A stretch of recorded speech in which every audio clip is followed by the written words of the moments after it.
రెండు తెలుగు రాష్ట్రాలను వరదలు అతలాకుతలం చేస్తున్నాయి. గత 4 రోజులుగా ఎడతెరిపి లేకుండా కురుస్తున్న వర్షాలకు పలు ప్రాంతాలు పూర్తిగా నీట మునిగాయి. ముఖ్యంగా ఏపీలోని విజయవాడ, తెలంగాణ రాష్ట్రంలో ఖమ్మం జిల్లాలు పూర్తిగా నీట మునిగాయి.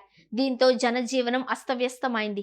రంగంలోకి దిగిన అధికారులు వరద ప్రభావిత ప్రాంతాలలోని ప్రజలను సురక్షిత ప్రాంతాలకు తరలిస్తున్నారు. అనేక మంది ప్రజలు ఇళ్లను కోల్పోయి నిరాశ్రయులయ్యారు. ఈ క్రమంలో వరద బాధితులను ఆదుకునేందుకు పలువురు సినీ తారలు, రాజకీయ ప్రముఖులు ముందుకొస్తున్నారు. తమ వంతు సాయంగా ముఖ్యమంత్రి సహాయ నిధికి విరాళాలు ప్రకటిస్తున్నారు. తాజాగా ఎమ్మెల్యే నటసింహ నందమూరి బాలకృష్ణ సైతం భారీ విరాళం ప్రకటించారు. వరద బాధితుల సహాయార్థం తన వంతు సాయంగా ఒక్కో రాష్ట్రానికి 50 లక్షల చొప్పున మొత్తం 1 కోటి విరాళంగా ఇవ్వనున్నట్లు వెల్లడించారు.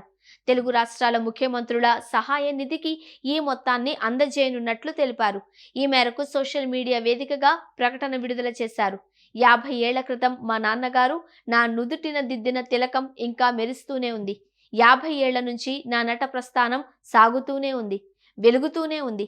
తెలుగు భాష ఆశీస్సులతో, తెలుగు జాతి అభిమాన నీరాజనాలతో పెనవేసుకున్న బంధమిది. ఈ రుణం తీరనిది.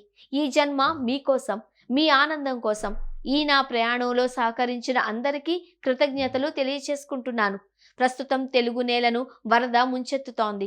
ఈ విపత్కర పరిస్థితులలో బాధాతప్త హృదయంతో ఆంధ్రప్రదేశ్ ముఖ్యమంత్రి సహాయ నిధికి 50 లక్షలు, అదేవిధంగా తెలంగాణ ముఖ్యమంత్రి సహాయ నిధికి 50 లక్షలు నా బాధ్యతగా బాధిత ప్రజల సహాయార్థం విరాళంగా అందిస్తున్నాను. రెండు రాష్ట్రాలలో అతి త్వరలోనే సాధారణ పరిస్థితులు నెలకొనాలి అని ఆ భగవంతుణ్ణి ప్రార్థిస్తున్నాను.